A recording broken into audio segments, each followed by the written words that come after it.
Lok Sabha deputy speaker నియామకము మరింత ఆలస్యం అవుతోంది. ఇది రాజ్యాంగ విరుద్ధం కదా అని చెప్పేసి చర్చ ప్రారంభమైంది. దేశంలోనే అత్యున్నత చట్టసభ మన పార్లమెంట్లో మనం బైకామరలిజం చూస్తాము. బైకామరలిజం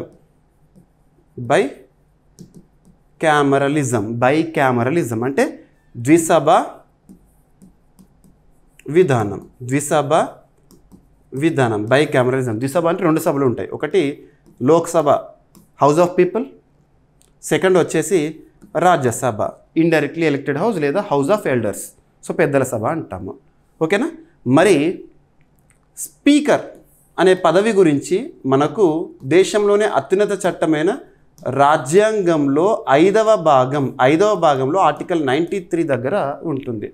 సభాధ్యక్షుడు దేనికి సంబంధించి ప్రజలచే ఎన్నికైన సభ ఏదైతే ఉంటుందో లోక్సభ కదా, లోక్సభకి సంబంధించి స్పీకరు డిప్యూటీ స్పీకర్ పదవుల గురించి ఆర్టికల్ 93లో చూస్తాము. సర్వసాధారణంగా ఏంటంటే సభాధ్యక్షునికి సంబంధించి ఆ పదవికి ఎన్నిక జరగాలి. లోక్సభ సభ్యులు ఉంటారు కదా, వారందరూ కూడా సభాధ్యక్షుడిని వాళ్ళలో నుండి ఒకరిని ఎన్నిక చేసుకోవాలి. ఇది పద్ధతి.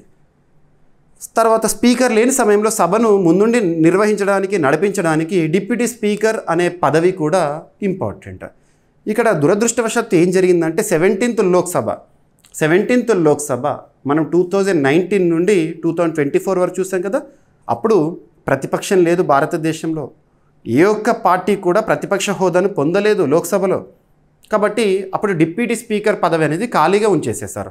మరి ఖాళీగానే ఉంచాలంటే వాస్తవానికి రాజ్యాంగంలో స్పీకర్ పదవికైనా డిప్యూటీ స్పీకర్ పదవికైనా కూడా చట్టసభలో అదే సభలో ఎన్నిక నిర్వహించాలి. కానీ మన పెద్దవాళ్ళు మన పూర్వీకులు తీసుకొచ్చిన ఆనవాయితీ ఏంటంటే స్పీకర్ పదవి అధికార పక్షానికి చెందుతుంది, డిప్యూటీ స్పీకర్ పదవి ప్రతిపక్షాలకు చెందుతుంది అని చెప్పేసి భావిస్తూ అలాగే కొనసాగిస్తూ వచ్చారు గత పాలకులు. ఇప్పుడున్న ప్రభుత్వం ఏంటంటే రాజ్యాంగ ప్రకారమే మేము ప్రవర్తిస్తాము, డిప్యూటీ స్పీకర్ పదవి కూడా ఎన్నిక జరగాలి అని చెప్పేసి ఆ నానుడితోనే 5 years డిప్యూటీ స్పీకర్ పదవి లేకుండానే 17th లోక్సభ ముగిసింది. ఇప్పుడు 18th లోక్సభ 2024లో లోక్సభకి ఎన్నికలు జరిగినాయి 18th లోక్సభకి. సో మరి ప్రతిపక్షం అనేది ఉంది. ఇక్కడ అబ్జర్వ్ చేస్తే కాంగ్రెస్ పార్టీ ప్రతిపక్ష హోదాలో ఉంది. మరి ప్రతిపక్షం ఉంది, మరి ఇప్పుడు డిప్యూటీ స్పీకర్ పదవి కూడా ఉండాలని చెప్పేసి వాళ్ళు అంటున్నారు. కానీ అది ఉండాల్సిన అవసరం లేదు. కారణం ఏంటంటే స్పీకర్ అయినా డిప్యూటీ స్పీకర్ అయినా కూడా సభలోని సభ్యులచే ఎన్నిక అవ్వాలి. ఎన్నిక నిర్వహిద్దామంటే పరిస్థితి గందరగోళంగా ఉంది. ఇటువంటి పరిస్థితులు చాలా ఉన్నాయి. సో ఇక్కడ డిప్యూటీ స్పీకర్ పదవి మరొకసారి కూడా ఆల్మోస్ట్ 1 yearకి వస్తుంది. జూన్ వస్తే 18th లోక్సభ ఫలితాలు వచ్చి కూడా 1 year అవుతుంది. మరి 10 months అయిపోయింది, ఇప్పటి కూడా డిప్యూటీ స్పీకర్ పదవికి ఎన్నిక జరగకపోవడం, అసలు డిప్యూటీ స్పీకర్ పదవి ఈసారి కూడా ఖాళీగా ఉంటుందని చెప్పేసి ఒక వివాదం అనేది వార్తాపత్రికల్లో రాస్తూ వచ్చారు.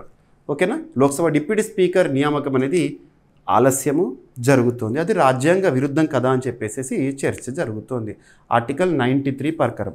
అదే రాజ్యసభ అనుకోండి, రాజ్యసభకి సంబంధించి చైర్మన్ ఎవరు ఉంటారంటే ex officio Rajya Sabha chairperson is vice president of India. ఎవరైతే ఉపరాష్ట్రపతి పదవిలో ఉంటారో వారే రాజ్యసభకి చైర్పర్సన్గా విధులు నిర్వర్తిస్తారు.